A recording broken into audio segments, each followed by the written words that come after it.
At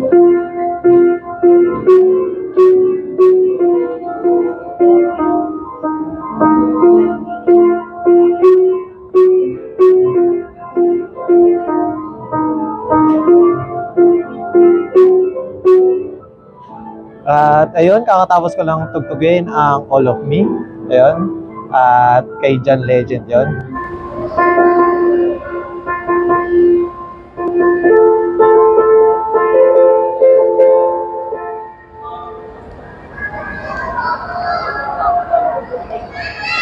Then, tatanungin natin ang Barless Piano kung ano yung mga available units nila or kanilang product. Ano, sama sa biyay ko.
Hello everyone, nandito tayo sa Green Hills at titignan natin ang mga piano ng Barless at kasama sa biyahe ko. And kasama po natin si Sir Eric. Hi. Siya ang magtuturo sa atin or magde-demo ng isang Yamaha. Sir, sa ganitong model sir, ano po siya sir? Anong klase? So ganito yung pinakamaliliit natin available na piano. Ang tawag natin dito mga console piano. Ayan. So usually ang height nila around 110 to 115. Ayan. Actually ito 100 ano pa natin? 108. Yan. Usually makikita sa name ng ito yung model name ng ating piano, M108. So 100 centimeters, 108 centimeters. Okay. So ito, madalas mga pang-beginner, mga pang-condo, ayan. Then sir, sa ganito pala sir, is ano po siya? Kailangan po ba siya ng electric or ano? Para sa mga hindi po nakakala. Ang ating mga pianos dito ay mga acoustic piano. So no need na any electricity to play. Tugtugan nyo lang. Kahit brown out, pwedeng pwede. Then sir, ayun, pwede po ba namin marinig kahit konting piece po or pyesa dito sa ano sir? Para Okay. Appreciate nila ang ganda ng products nila.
Sir, para sa mga hindi po nakakaalam, sir, ano po pala yung usual na ginagawa po nun sa ilalim po?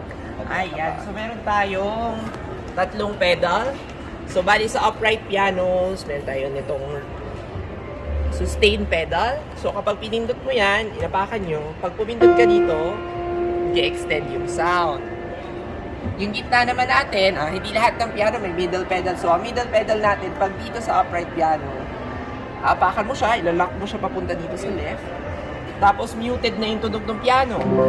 So kapag gusto niyo mag-practice sa gabi, or may tumatawag sa phone, ayaw niyo maka-istorbo, pwede niyo i-mute yung piano niyo. And then, ito naman, yung soft pedal. Pag inapakan niyo to, yung hammer sa loob ng piano, ayan, so bali ito yung mga hammers. Lumalapit siya dun sa string. So mas maliit yung travel, mas mahina yung tunog na lalabas.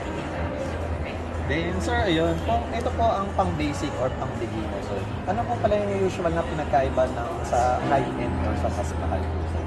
Ayan, so para sa upright pianos natin, ang mga pianos natin patangkad ng patangkad. Habang tumatangkad yung piano, ang strings natin umahaba, mas lumalakas din yung sound. Pati yung soundboard natin, yung pahoy dito sa likod, yan, na nagpo-project ng ating sound, mas lumalaki din.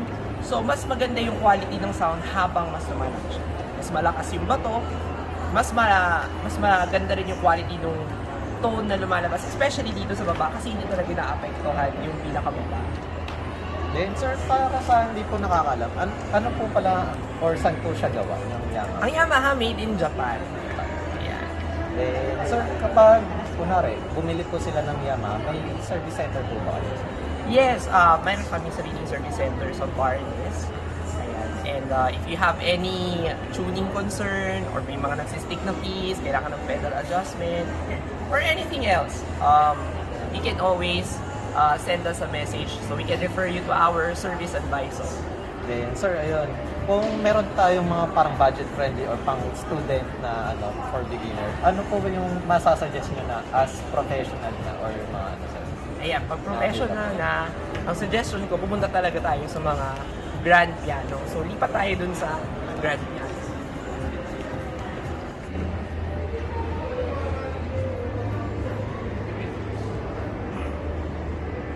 Ayun, nandito na tayo sa mga pang-professional level. Ayun.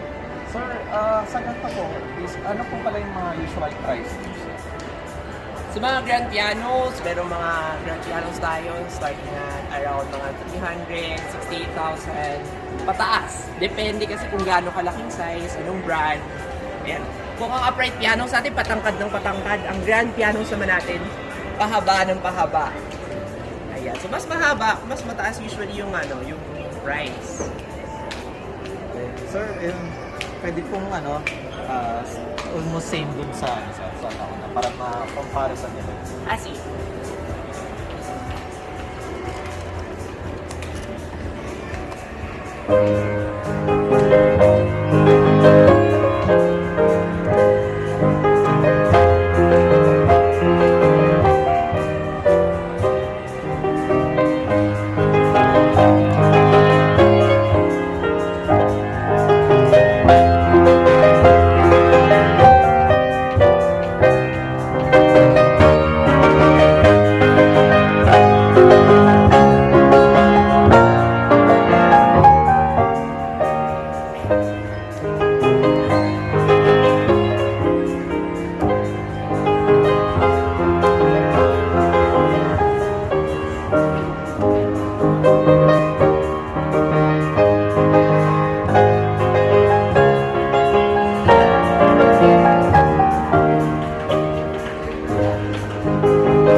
Kapag sa ganito po pala, usual po ng parang pinaka-lifespan sa mga piano. Actually, pinakamahalaga sa mga ganitong piano is yung maintenance. Minimum ng 1 year at least ng tuning and you're good to go. ang pianos naman, there are parts for the grand pianos, whether upright or grand piano, lalo na yung mga Yamaha. May parts tayo, so it can last generations. Yan, pwede pa ipamana sa mga anak ninyo. Kaya usually, di ba, meron tayong mga grandparents, o mga lolo, lola, ayan.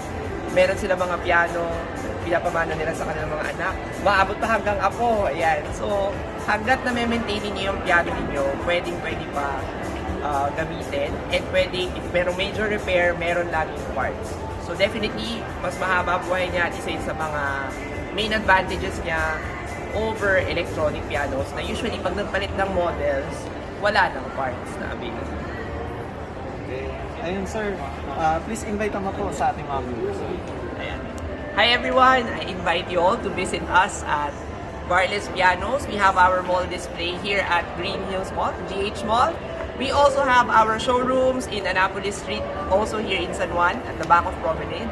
And we also have our showrooms in Alabang at Madrigal Center, Madrigal Business Park, and at Santa Rosa in front of Adventist University of the Philippines.